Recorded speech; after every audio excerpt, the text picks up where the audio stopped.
Hello বন্ধুরা, কেমন আছো তোমরা? আশা করি ভালোই আছো। Welcome to my channel Shampa blogs. তো আজকে আমি দেখাবো আমাদের বাড়িরই কিছু জিনিস। এই যে আমার শাশুড়ি মা গাছ থেকে কিছু সবজি লাগিয়েছে, সেখান থেকে কিছু বেগুন, ভেন্ডি সব তুলছে। এদিকে আমি রান্না করছি, আর রান্না করে জানলা দিয়েই ভিডিওগুলো করছিলাম। এদিকে আমি রান্না করে বরের টিফিনটা গুছিয়ে দিয়েছি, যেহেতু বর ডিউটিতে যাবে। এখন সকাল 5:30 বাজে।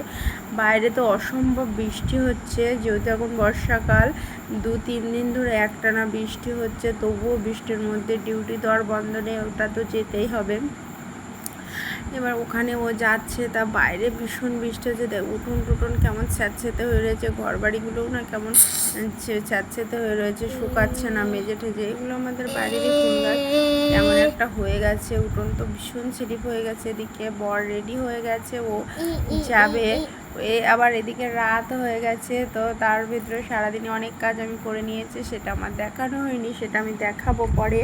এদিকেও বাড়িতেও চলে এসছে, ডিউটি শেষ, এখন রাত 7:30 বেজে গেছে। ও চলে এসছে, আসার পরে বলছে খিদে পেয়েছে, কিছু খেতে দাও। ব্যাগ থেকে কিছু জিনিস বার করছে। তা আমারও খিদে পেয়েছিল, আমি ভেবেছিলাম ও আসলে একসাথে চা খাবো। তারপরে বলছে আমি এখন চা খাবো না, আমি এখন যাব বোনের বাড়ি। তোর বোন ফোন করেছে, ওখানে যেতে বলছে, এখন ওখানে যাবে। কারণ আমার ননদের বাড়িটা আমার ঘরের সামনেই, পাশাপাশি একই জায়গায়। তো ভাবছি চলে যাবো। আমি বললাম দেখি ব্যাগের ভিতরে কী আছে, আমারও খিদে পেয়েছে। ওর ব্যাগের ভিতরে দেখি একটা চাল ভাজা আছে, আর এই চাল ভাজাগুলো এত টেস্ট খেতে। ও আর আমি দুজনে ভাগ করে খাচ্ছি। তো আমার চ্যানেলগুলো একটা ভালো লাগে। এদিকে আমার মিঠু পড়াশুনো করতে বসে গেছে, যেহেতু ওর সামনে পরীক্ষা, যার জন্য পড়ছে। কারণ ওর সামনের সপ্তাহ থেকে পরীক্ষা, হাফিয়ালি পরীক্ষা শুরু হয়ে গেছে। আর আমার মিঠুর পড়ার আন্টি কিছু কাজ দিয়েছে বাড়িতে, সেই কাজগুলো করছে।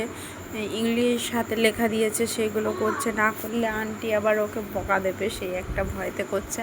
আর আমার তো একটু ভয় পায় না, ওর বাবারই ভয় পায়। তো মিঠু আবার আমাকে বলছে, মা আমি রাত্রে কিন্তু বাড়িতে খাবো না, খাবো মিমির বাড়ি। কারণ আমি আর ঠাম্মি ওখানেই খাবো, আর তুমি আর বাবা বাড়িতে খাবে। আমি আবার বলছি ঠিক আছে যা, মিমির বাড়ি আজকে। ওর মিমির বাড়ি যেহেতু লোকজন এসছে অনেক, তো ওরও ওখানে আজকে সারাদিন নেমন্তন্ন, তাই ও ওখানে সকাল থেকে ওখানে খেয়েছে, বাড়িতে খায়নি।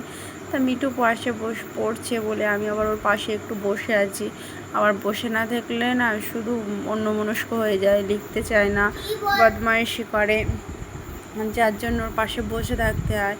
এদিকে আমার কাজও থাকে, কাজগুলো বন্ধ করে ওর পাশে বসে থাকি।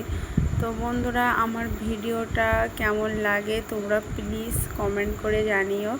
যেহেতু আমি নতুন ইউটিউবে সবে দুটো ভিডিও এটা দিয়ে পোস্ট করব, তা ভিডিওটা যদি ভালো লাগে চ্যানেলটাকে সাবস্ক্রাইব